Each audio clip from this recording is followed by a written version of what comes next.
name applies to an Indian meal. If you remember, that was tiffin. I suppose the inside is much the same, although the furniture has changed somewhat. This is just a shot of the back of Gall House, standing where there used to be the two tennis courts. As you can see, the balcony now has rooms at either end. The one on the left is a study, the one on the right is a bathroom. They were donated by the Lilfords. If you remember, Atherton Lilford died of rheumatic fever. I think he must have been about 55.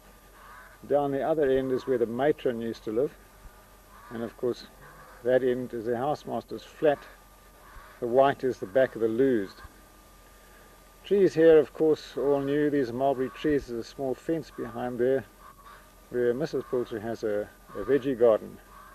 The big tree, of course, was here nowadays. The tall churchyard cypress, I suppose, is a lot taller. The other trees, of course, are an orchard planted by Headmaster's wife, Mrs. Mary Clark. Behind the orchard is what we used to call Greenfield, after a fellow by the name of Greenfield. I think he was a lawyer in Bulawayo. When we were here, it was pretty much covered in stones, but there's a pipe from Tegwani Dam, the old mains water pipe, now used for raw water. It leaks like a sieve, so Greenfield, of course, nowadays really is green. Just another shot of the back of Gore.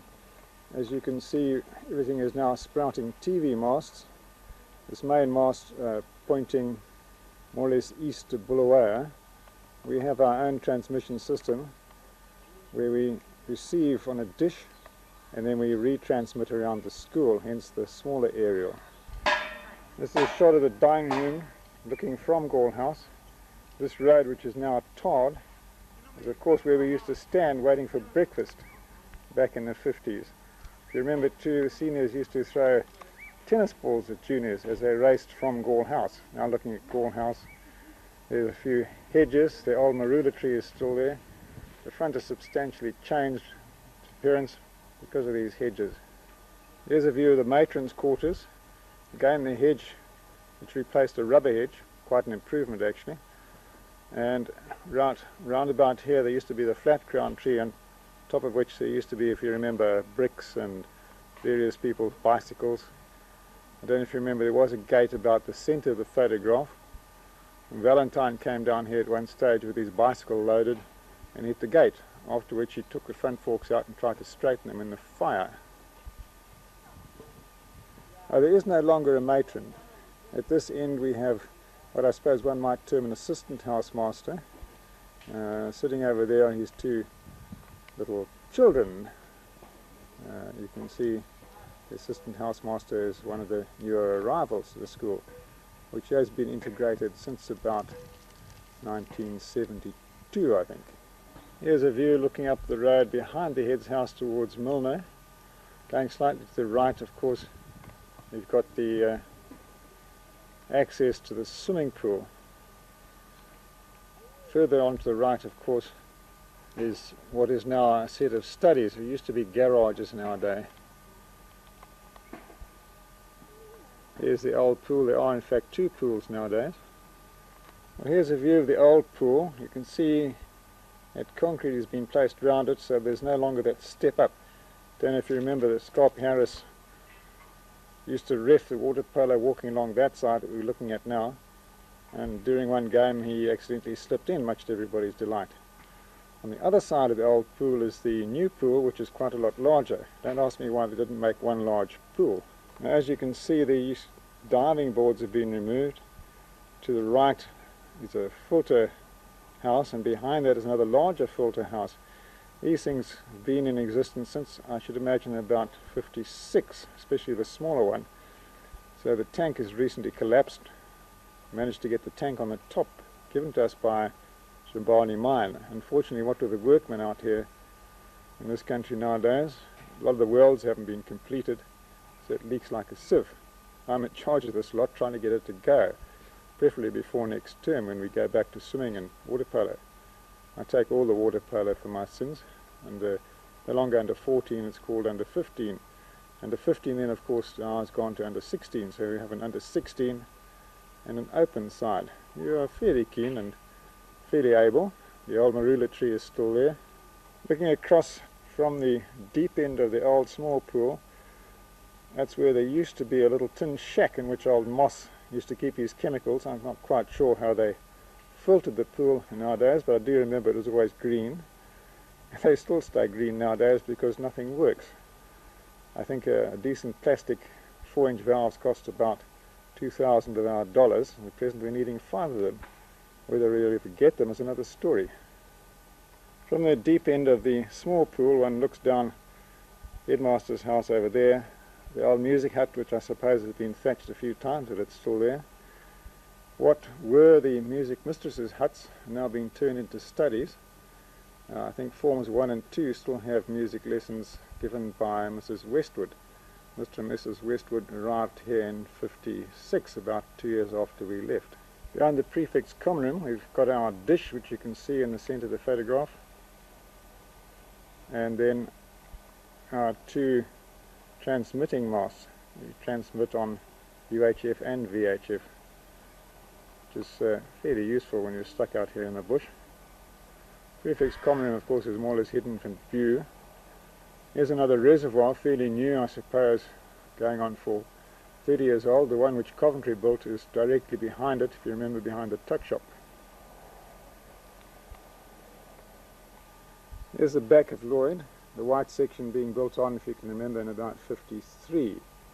Hot water storage tank or cold water brake pressure tank at the back. There's the old filter tank which has just been removed from the pool. This road, of course, taking you down to the hospital. And on the left, of course, you have the back of Grey, not really visible because of this wall at the moment. Here's a shot of the front of Lloyd, one of a few others. Now, the present housemaster is quite keen on birds, hence the mallards and the muscovies, and I think there's an Egyptian goose somewhere around. Gives the boy something to play with. The various dogs have a good chase and a chew once in a while. Gum trees, you remember, they're still there. Prefect's path going down to the dining hall behind him. This is the pleb's path down to the dining hall. In the background you can see the Bite Hall. If I'd move to the left, you see the front of Grey, very much hidden by trees nowadays. Going back across to the right, between myself and Patterson Field, new all-weather tennis courts. When we left here, they just built a squash court here. It's obviously gone. It's been gone for about the last 30 years. And the new squash court is on the other side of the hockey field to which we're looking at the moment. There will be a game just now, which I'll photograph, a game between, I think it's a side from the UK and our first team. Looking through the tennis courts, you're looking at what used to be the armoury, now being converted into studies for Grey House. Taking a sweep round towards Patterson Field, across the tennis courts, Bite Hall, Rugby Post, as it's winter time now, a pavilion of sorts, and then right as we come around, looking past the hockey field, is a new pavilion amongst the gum trees. The gum trees, of course, were there in our time. This pavilion was provided, funds collected by the parents. Quite a reasonable effort, although I'm sure the clock on the top doesn't work anymore. The old pavilion, which was a thatched place, but around further to the right, going down towards Bottom Field, or what was later called Cabot, has long disappeared. There's Cabot Field. In the middle, on the far side, would have been the old pavilion, taken down, I should imagine, 30 or so years ago. Looking behind me now, looking to what we would have called Hospital Field. Hospital Field has been built on the new house which is known as Hammond House. Here are deposited all the first years. Not really a good idea. I think they tend to get bullied here, and they get bullied as second years as well. Anyway, that's the way life is. Seem to remember you're a hockey player. Bit of pressure on Plumtree's goal here. The visiting team are from Surrey. I gather the name of the school is Whitgift.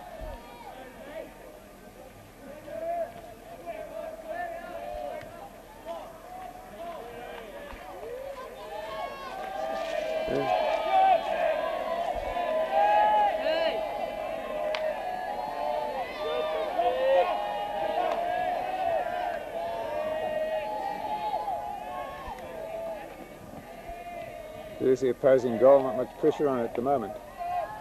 See, goalies really get togged up nowadays. Not like when you played hockey.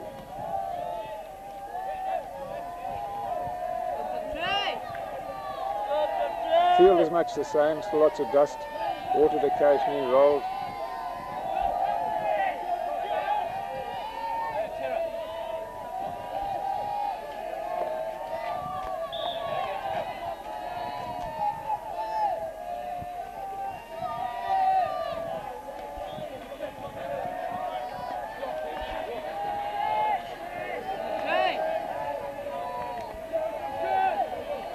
That's a new squash court in the background, built on ground owned by the school council. There's a Plumtree goalie looking somewhat apprehensive.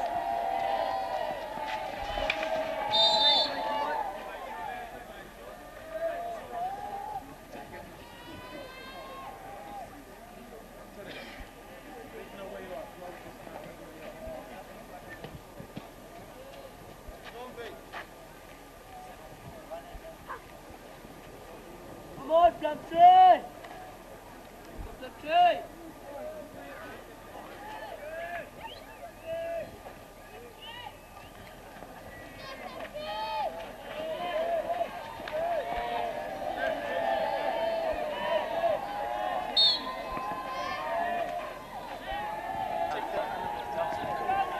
Now here's some of the local thugs. These are the real heavies. As you can see, they're heavy by name and heavy by nature. I think we have in the middle, standing up, we have the captain of the first team. And on the right we have a member of the first team, played first team last year, and this year he went on tour down to South Africa, where I think we lost most of the matches, playing for Zimbabwe. Just looking over there towards what is staff houses, again ground owned by the school council, you'll notice that the ordinary player's rugby jersey has lost the green stripe.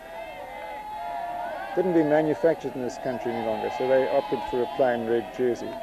First team jerseys are imported at a great price from South Africa, still green with a red centre stripe, which has blossomed, of course, are tracksuits. You remember nowadays there was no such thing as a tracksuit. It was old grey longs, perhaps in a jersey to warm up with. Nowadays we have a complete set of standard tracksuits. People like the first teams have their own special tracksuits. Looking across Patterson Field, we've got the tennis courts, the armoury on the left. In the centre is what was the geography room. It's now used as a weightlifting gymnasium. History used to be on the right, in between that room and what were the PWD workshops. There's the entrance into the PWD workshops. No such thing as a PWD anymore. They call them Ministry of Construction. And the amount of work they do might as well be Ministry of Destruction. On the other side of that workshop is a new workshop bridging the gap between the two. You can't quite see it here as a roof. There's a very active metalwork department as opposed to what nowadays was woodwork. Well, there's the bite hall from the front, looking across from where we used to hold the tug of war at the end of sports. The fish pond, somewhat dilapidated nowadays, leaks. They've recently got a new flagpole. Tug of war is no longer held. I think it was cut out by the last headmaster, the one before Mike Wiley. Do you remember Mike Wiley was in Milner? He left about a year ago, but the headmaster before him, the chap by the name of Jim Clark, decided that tug of war was not what one might have called an Olympic sport. He decided to stop it, which I think is rather a pity. Going down from the bite hall past Milner, which you can just see behind the gym perhaps, there's the road that goes down to Gore. And where the tractor is, that's the new building. I'd imagine it's been there about 30 years, but it's new. Bridged by that lean-to roof in the middle to the old PWD workshop. Behind the palm trees, what we used to call the old armoury. nowadays housing the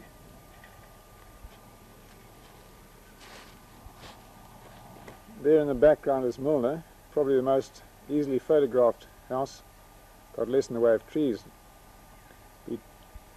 Between the metalwork shop and the gymnasium we now have a basketball court. Basketball having taken on, and of course soccer is a secondary sport to accommodate the African children. Here's the corner of the school. That door used to be the door into the secretary's office. The room behind being the headmaster's office. They've now been knocked into one large classroom. Now if we go around a bit to the right, travel down there to the library. When we were here, there was no building here. This is a computer room, added on, imagine about 20 years ago. 2 more rows of classroom blocks going up towards the railways. The main gateway we used to run in cross country at the end of this road here. Notice all the roads have been tarred. I don't know if it's an improvement or not actually. Looking down towards the gate where the cross country finished, you can see there's a loco on the rail going back down towards the station. The station won't be able to see it from here. A few metres closer towards the gate. Now if I turn around towards the right, we eventually come onto the memorial gates, which the cadets used to march through at sports weekend. It's the main gate into the village. Not many more shops. Fricky Seidel shops still outside there, no longer Fricky Seidel of course.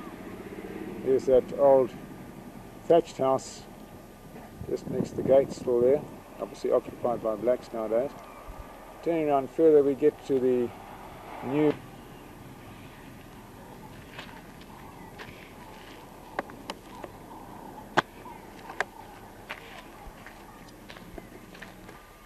from the front of the admin building. Still have the huts which are here nowadays, usually inhabited by people like Cracknell. I'm not quite sure else. I think the secretary lived in one. Remember Nelson used to call her Juicy. Going off to the right is the art room. This is a modern building, replaced the old art room, I suppose put up about 30 years ago now. Behind that are a couple of old buildings. Calvert has one of them as his office. I don't know if you remember Chesney Lilford. This is Chesney's son, goes under the name of David. Chesney's got a small holding here, packed up living in Aurora, come to have a small holding back in Plumtree. Says he likes Matabele land.